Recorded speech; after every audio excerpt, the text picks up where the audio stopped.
तू जप ले, नहीं जपा तो अब तू जप ले राम नाम का नाम रे।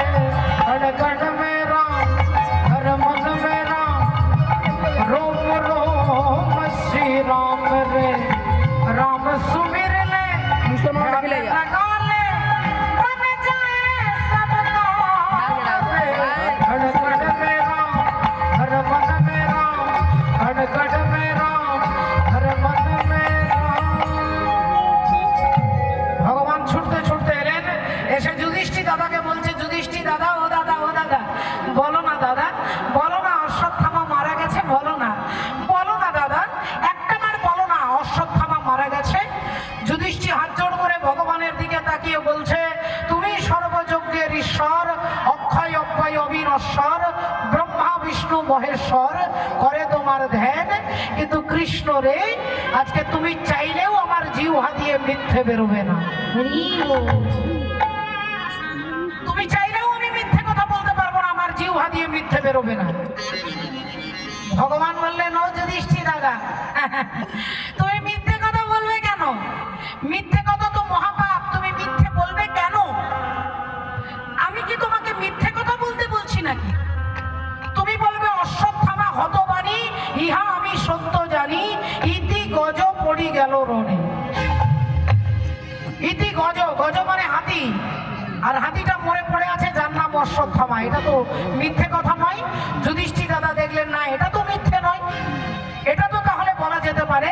অমনি যুধিষ্ঠির দাদা চিৎকার করে বলে উঠলেন, অশ্বত্থামা হতবাণী, ইহা আমি সত্য জানি, সত্য জানি। আর যেই একটা লাইন ধর্মপুত্র যুধিষ্ঠির জিহ্বা দিয়ে উচ্চারণ হয়েছে, অমনি দ্রোণাচার্য ভাবছেন, তাহলে আমার ছেলে সত্যি সত্যি মারা গেছে। যখন যুধিষ্ঠির বলছে, তখন নিশ্চয়ই আমার ছেলে মারা গেছে, আমার অশ্বত্থামা মারা গেছে। হা পুত্র, হা পুত্র, বুক চাপড়াতে চাপড়াতে, কপাল চাপড়াতে চাপড়াতে গুরু দ্রোণাচার্য মাটিতে পড়ে যাচ্ছেন। আর যেই তিনি মাটিতে পড়ে যাচ্ছেন, অশ্বত্থামা মারা গেছে এটা ভেবে অমনি ধর্মপুত্র যুধিষ্ঠির ভাবলেন, আহারে, গুরুদেব মনে ভেবেছেন ওনার ছেলে মারা গেছে। গুরুদেব ভাবছেন ওনার ছেলে মারা গেছে, তাহলে গুরুদেবকে একটু শুনিয়ে দিতে হবে যে ইতি গজ, হাতিটা মারা গেছে, এটা বললেই উনি বুঝতে পেরে যাবেন। তাহলে আমি দ্বিতীয় লাইনটা একটু জোরে বলি। আর যেই তিনি জোরে বলতে যাবেন, শাস্ত্র বলছেন, আপন ইচ্ছাই জীব কোটি বাঞ্ছা করে, কৃষ্ণ ইচ্ছা না হইলে বাঞ্ছা নাহি পড়ে। আপন ইচ্ছাই জীব কোটি বাঞ্ছা করে। এখানে যত যত বাবা আছেন, মায়েরা বসে আছেন, আপনারা সবাই চান আমার ছেলে যেন নিজের পায়ে দাঁড়াতে পারে, আমার ছেলে ডাক্তার হবে, মাস্টার হবে, ব্যারিস্টার হবে, আমার ছেলে একজন বড় ব্যক্তি হবে, একথা সমস্ত মায়েরা বাবারা চান। কিন্তু তখনই সেটা হবে যখন উপরে পরমাত্মা চাইবেন। আপনার ইচ্ছার উপরে দাঁড়িয়ে নেই। আপন ইচ্ছাই জীব কোটি বাঞ্ছা করে। রাবণের ভাই কুম্ভকর্ণের নাম আপনারা এখানে সবাই শুনেছেন, যে কুম্ভকর্ণ 10,000 বছর তপস্যা করছেন। তার উদ্দেশ্যটা কি? আমি স্বর্গের রাজা ইন্দ্র হব, আমি স্বর্গের সিংহাসনে বসবো, আমি ইন্দ্রের সিংহাসনটা নেব, আমি ইন্দ্রাসনে বসবো, আমি ইন্দ্র হব। এই ইন্দ্র হওয়ার জন্য 10,000 বছর কুম্ভকর্ণ তপস্যা করছেন। তার তপস্যায় সন্তুষ্ট হয়ে সৃষ্টিকর্তা ব্রহ্মা এসে দাঁড়িয়ে বলছে, বলো বৎস, তুমি কি চাও? বলো তুমি কি চাও? আজকে যা চাইবে তোমাকে তাই দেবো, বলো কি চাও? তাহলে কুম্ভকর্ণের আগে থেকেই প্ল্যান করা আছে যে আমি স্বর্গের রাজা ইন্দ্র হতে চাই, আমি ইন্দ্রের আসনটা চাই, আমি ইন্দ্রাসন চাই। তা ব্রহ্মা যখন বলছে বলো তুমি কি চাও, আজকে যা চাইবে তাই দেবো, কুম্ভকর্ণ বলতে যাচ্ছে যে আমি ইন্দ্রাসন চাই। কিন্তু কুম্ভকর্ণ বলবার আগেই পরমাত্মা শ্রী হরি সরস্বতী মাকে বলছেন, যাও ওর জিহ্বাতে বসে যাও। আর দেবী সরস্বতী যেই কুম্ভকর্ণের জিহ্বাতে বসে গেলেন, অমনি কুম্ভকর্ণ বলতে যাচ্ছিলেন ইন্দ্রাসন, তার জিহ্বাটা ফসকে বেরিয়ে গেলেন, আমি নিদ্রাসন চাই। ইন্দ্রাসন বলতে পারলেন না, নিদ্রাসন বলে ফেললেন। আর অমনি ব্রহ্মা বলে দিলেন, তথাস্তু, তুমি 6 মাস ঘুমোবে, 6 মাস জেগে থাকবে। তোমার ঘুমিয়ে যাওয়াই ভালো বাবা। কুম্ভকর্ণ হচ্ছে আমাদের দেহের মধ্যে কাম, আর এই কাম ঘুমিয়ে গেলেই ভালো। ক্রোধ, রাধে রাধে, হিংসা, মোহ, এগুলোকে ঘুমিয়ে যাওয়াই ভালো। রাধে রাধে। তাহলে ইন্দ্রাসন বলবার ইচ্ছে ছিল, কিন্তু ভগবানের ইচ্ছে নেই বলে তার জিহ্বাটা দিয়ে বেরিয়ে গেল নিদ্রাসন। ব্রহ্মাজি বললেন তথাস্তু, চলে গেলেন। রাধে রাধে।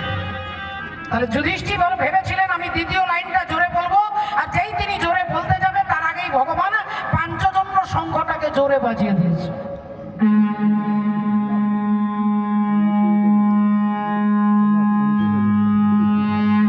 এত জোরে শঙ্খটাকে বাজিয়ে দিলেন যে গুরু দ্রোণাচার্য শুনতেই পেলেন না। ইতি গজ পড়ি গেল রণে। আপনারা বলবেন ভগবান এরকম কায়দা করলেন কেন, ভগবান এরকম চালাকি করলেন কেন? ভগবানের এরকম চালাকি করার তো দরকার নেই, জোরে শঙ্খটা বাজালেন কেন? না, ভগবান আমাদেরকে দেখাচ্ছে যে দ্রোণাচার্য সাত্বিক ব্রাহ্মণ, দ্রোণাচার্য একজন বিশিষ্ট ভদ্রলোক, দ্রোণাচার্য একজন চরিত্রবান, দ্রোণাচার্য সাত্বিক ব্রাহ্মণ, দ্রোণাচার্য পণ্ডিত, দ্রোণাচার্য বীর। কিন্তু দ্রোণাচার্য একটা দোষের জন্য ধ্বংস হয়ে গেল বাবু। আর সেই দোষটা হচ্ছে কি না, অসৎ সঙ্গ।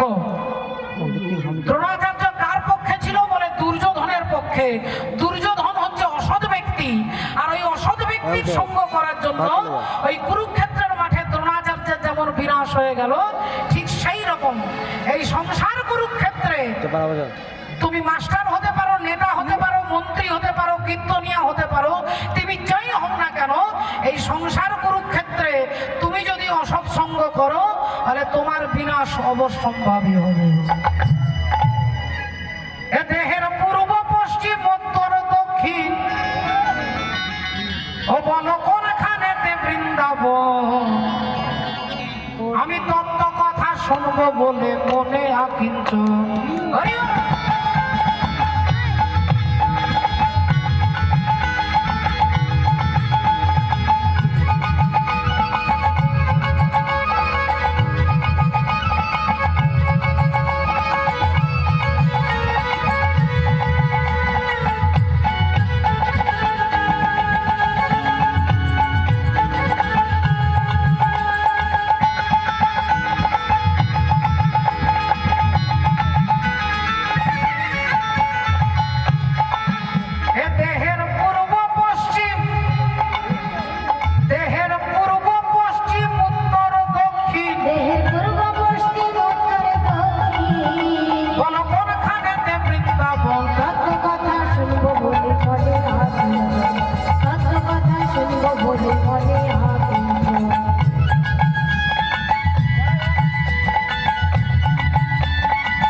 এখানেই কৃষ্ণ আছে, এখানেই কংস আছে।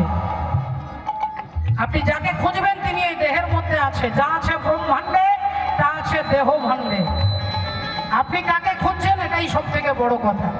আপনি কৃষ্ণকে খুঁজছেন, আপনি কংসকে খুঁজছেন, এটা আপনার বিচারের উপরে নির্ভর করবে। এই দেহটাই হচ্ছে বৃন্দাবন। 84 ক্রোশ বৃন্দাবন শাস্ত্রে আছে শোনা, আর 84 অঙ্গুলি দেহ দেখো আছে গোনা। এই পায়ের বুড়ো আঙুল থেকে মাথা পর্যন্ত 84 আঙুল, আর এই 84 আঙুল বৃন্দাবন হচ্ছে 84 ক্রোশ। তত্ত্বদর্শী মহাজন বলছে কোনখানেতে হয় গো মহারাজ,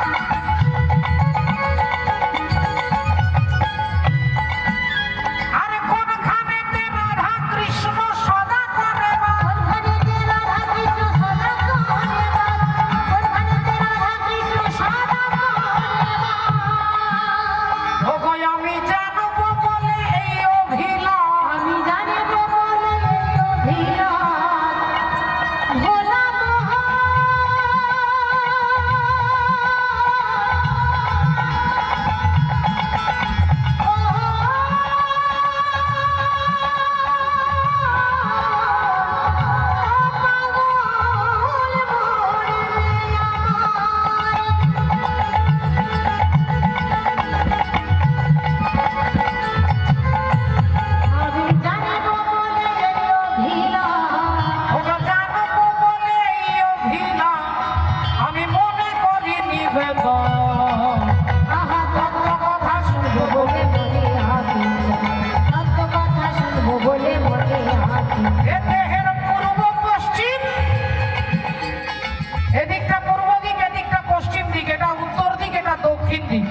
বলি মনে সত্যি বাবা ঠাকুর ভক্তিমতী মায়েরা তাই চৈতন্য ভগবান কৃপা করে নেমে এলেন। বৈষ্ণব পদকর্তা এক পাশে দাঁড়িয়ে কলম দিচ্ছেন, যদি গোরা নাই আসিত